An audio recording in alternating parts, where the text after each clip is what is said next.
What's up, y'all, and welcome to another episode of Common Sense Reactions with your boy Sense. You already know what it is. Make sure you hit like, comment, subscribe. I'm getting more natural with this shit. I feel like, you tell me.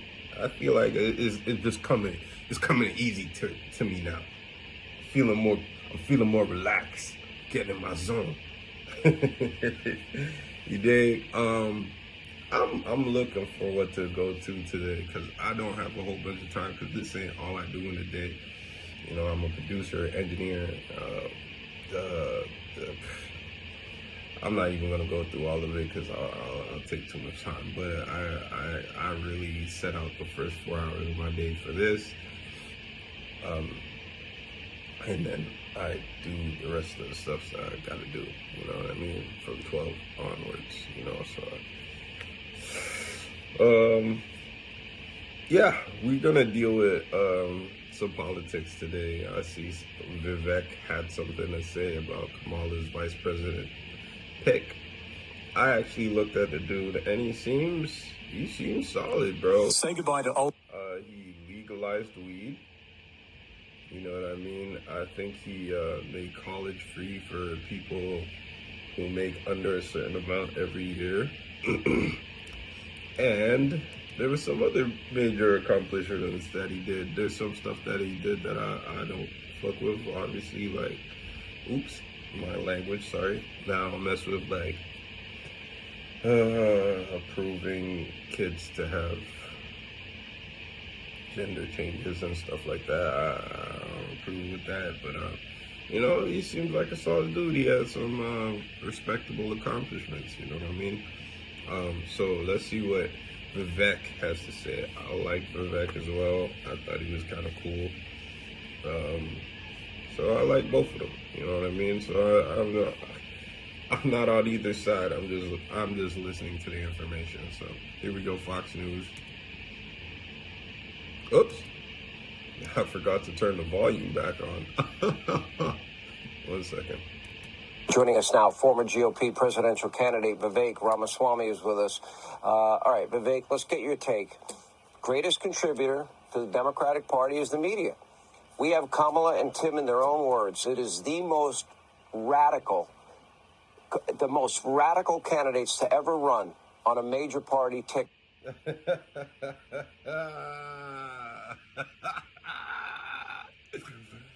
You gotta be shitting me, bro.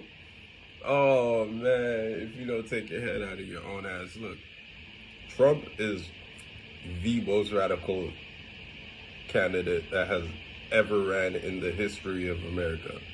And then he picks as his vice VP a guy who wrote the foreword for Project 2025, one of the most radical pieces of political, I see, there we go. Remember I told you yesterday I was getting smart and my brain's starting to think of words again that I had forgot a long time ago? Well, it's too early for me to think of those words now. So I'm just gonna say goals, political goals. You know what I mean? The most like, bro, this reads like a Nazi handbook. Like, it's just, and he wrote the foreword for it. And you're gonna say that this guy is the most radical, this is the most radical, like, bro, y'all gotta chill, bro. Y'all are both on, bro, you know that's not a Hemi. You just put pipes on that shit, stop it. Anyhow, y'all are both on the same shit right now. Y'all are moving to the extremes of each side. Trump is moving extremely right. The liberals are moving extremely left, and nobody has. Bro, when you live in California, bro, these motherfuckers love their cars, dog, and they love revving their cars. Why are you revving your car at the corner of the street? Like, either do the donut, spin off down the block, or just like, yo, just stop. What are you doing? Nobody's impressed. I'm not impressed. Bro, I'm finna, where's, oh, he finally drove off. Okay. I think his engine just exploded. Anyhow, let's keep on going. For the presidency and the vice presidency in this country. And yet they go completely unvetted. They have a media that is compliant, an extension of their press office. Your reaction to it, and how does the Trump campaign deal with it? Okay, so it sounds like you're mad that they're able to execute their dominance better than you guys are. But, if you could do it, you would. If most of the people in Hollywood are Republican and the media were Republican, then you guys would completely use your platforms to enhance your agendas. You know what I mean? But it just so happens that in a place where people like to engage in all types of what some would consider immoral behavior or whatever, they happen to lean into a political party that allows for that immoral behavior and embraces it. I'm not calling the behavior immoral. I'm just saying from the standpoint of a Republican, right? So they support that party, and yes, their media centers do accentuate and see, there's my brain again, but they put it on a big speaker. They make it loud, you know what I mean? But but y'all would do the same thing if you could. That challenge, it's a challenge. Look, part of this, Sean, is the consequence of the fact they laid a trap for us. And the trap was this. Joe Biden was the nominee, such that for the last 18 months, Republicans have focused our financial and political capital on attacking Joe Biden when he's not the nominee. But because the press is the one that criticized Biden in that last month, here's what they've done. They've banked some artificial credibility with the public. I've talked to many independents across the country. You guys didn't play fair. This isn't the guy we're running against. We spent so many millions of dollars. Shut the fuck up, bro. Stop whining like a bitch, bro. You know how politics is played. You know it's all these different tricks, and they played the game better than you. Just be like, oh shit, we took an L on that one, man. We didn't. That was a brilliant strategy. We just didn't see that coming. You still got people who will give you millions of dollars for the next person and the next person and the next person and the next person. And if you can find the people who will contribute to your campaigns and give you the millions of dollars, then it means that your campaign isn't strong enough. So either build a stronger campaign or shut the fuck up, bro. I hate hearing these grown-ass people bitching and acting like something shocking or appalling about. This is how the game is played. Y'all been blocking black voters from voting in the South for hundreds of years by making ridiculous requirements and you're not allowed to use the restroom if you're in line to go vote. You're not allowed to drink water if it's hot outside. You're not allowed to hand out water in line at a voting. It's just, you're making things more difficult for people so that you'll have an easier path in those certain sections. You know what I mean?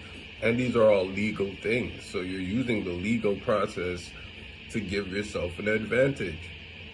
This is politics. It's just either play it how it's played or stop, bro. You know what I mean? I don't respect that. Shut the hell up, bro. And their main pushback on the idea that the media is biased is the fact that, no, they were just criticizing Biden as recently as last month. So in some ways, we were led into that trap, and now it's up to us to find our way out of it. Here's that path, Sean. Well, I think that we would make the same mistake again by just obsessing over the candidates instead of following a 3-word formula to win this election. Focus on policy. Focus on our own vision for this country. What do we actually stand for? That makes the other side irrelevant by comparison. That's our only chance at success, and I think it is going to be our winning path to success. But we got to learn from our mistake last time around to correct it this time. See, I think if this election comes about, their radical extremism on immigration, on law and order, or the lack thereof, and defund, dismantle, no bail, if it becomes about no fracking and no drilling and energy, if it becomes about their economy and their economic policies and their new Green Deal desire and a 70 to 80% tax rate and taxes on unrealized capital gains, small business, and corporations which don't pay taxes, and about America's role in the world, it's a slam dunk. They can't win. But bypassing this almost impenetrable wall of the media is hard. Of course it's hard. But you know what? We're running to save a country here, Sean. So that work is cut out for us. The question is whether we rise to the challenge. It's not hard. It's just you guys don't think outside of the box. Trump is thinking outside of the box. So you guys are running around concerned and worried and all of that type of shit. I doubt Trump is worried because he's doing things like interviews of Aiden Ross. Bro's like probably the second biggest streamer, or maybe the first I think Kai Cenat's way bigger than him. But so he's got to be like second or third biggest streamer in the world. You know what I mean?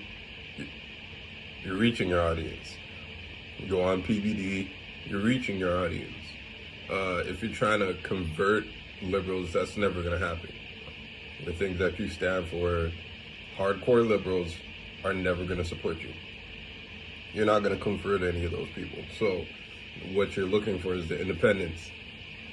And you're getting if you go on all of the platforms that independents watch, like myself, like PBD, you got digital platforms that you can go on and get your voice heard. There's plenty of people that'd be happy to sit down with you, get your voice, get your message heard. I think Vivek has it right. What you have to focus on is policy and your message, your vision for America. You know what I'm saying? Because if all they're focused on is attacking you, and you're focused on giving a bigger vision for America that will make Americans inspired, it will make Americans have something that they want to support other than just watching a mudslinging contest. The mudslinging is part of politics, cool, but maybe don't narrow down all of your dollars into like tearing people up unless you have an unlimited resource of dollars, until you know who for sure is going to be the candidate. Because at this point, Kamala could be switched, WALZ could be switched. Things could still go completely, you know what I'm saying? Maybe Kamala can't be switched at this point. I can't remember. There's like some convention that's coming, and if she's still the candidate by then it's too late or whatever. But like, I think as it is, she may potentially be able to be switched. The VP pick can definitely be switched. Trump could switch his VP pick. Like, if you guys want to keep people off balance, y'all should just keep on switching. I don't know. Maybe. I don't know. Seal the border, grow the economy, fight rampant crime in this country, and stay out of World War III. If this election comes down to those four things, we win this handily. If it doesn't, we lose this. I think those are our two choices. The reality is the voting public's not going to be voting for Tim Walz, so I think this news cycle is going to go away regardless in another week. But what does Walz's selection actually tell us? It teaches us about Kamala Harris and how she'll make decisions as a U.S. president, and to which wing of her party she actually bends the knee. And so this is open. Okay, so what does your pick with J.D. Vance tell us? It tells us that you are moving further from the center and moving farther to the extreme right, and the road goes both ways. You know what I'm saying? It looks like you guys are dedicated to a insane agenda known as Project 25. So, there's that. opened up. This has been exactly what we needed. It has given us the reset we needed in this race to refocus on policy. They've served us up. I think it was a great gift making WALZ the vice presidential nominee. Having given us that gift, now it's up to us to receive it and use that to actually offering competing visions for the future. If that was a gift, then J.D. Vance was a gift to the Liberal Party. You're making negligible arguments, brother, because, like, you know, if Trump had picked you, they would have been in a far worse situation because you're more centrist. Like, you're not really to the center, to be honest, but you're not extreme like J.D. Vance, you know what I'm saying? But maybe that's what he's arguing for. Maybe he's trying to make himself seem like a more appealable candidate so that Trump will kick Vance off the ticket. For policy governing the United States. If we do that, we're successful, but that's up to us. I have 5 issues, you have 4. I would dial in on how they plan to save the country, make America great again, to steal a phrase, and also pointing out their radicalism in their own words. And somehow there's got to be an effort to bypass what is the extension of their press offices with the media. Vivek Ramaswamy. Yeah, you're too old to understand that that's already been bypassed, but it's okay. It's okay, brother. Like, we all can't, you know, we can't stay young forever. There's going to come a time, hopefully very, very far in the future, where I'm out of touch, you know what I mean? Hopefully in my 80s, because I plan to just keep on being in touch with the young people and just know what's going on. And maybe in my 80s, I won't care no more, and I'll just be like, yeah, fuck it. I'm just an old nigga. I don't give a shit. Like, you feel me? But like, until that point, I want to be in touch. I want to know what's going on. I want to be touching all the new technology and figuring out what's the next move for society. You know what I'm saying? But yeah, that's it, man. That's all we got on this topic. You already know what it is. It's your boy Sense, Common Sense Reactions. Make sure you hit like, comment, and subscribe. And I'm out. Peace.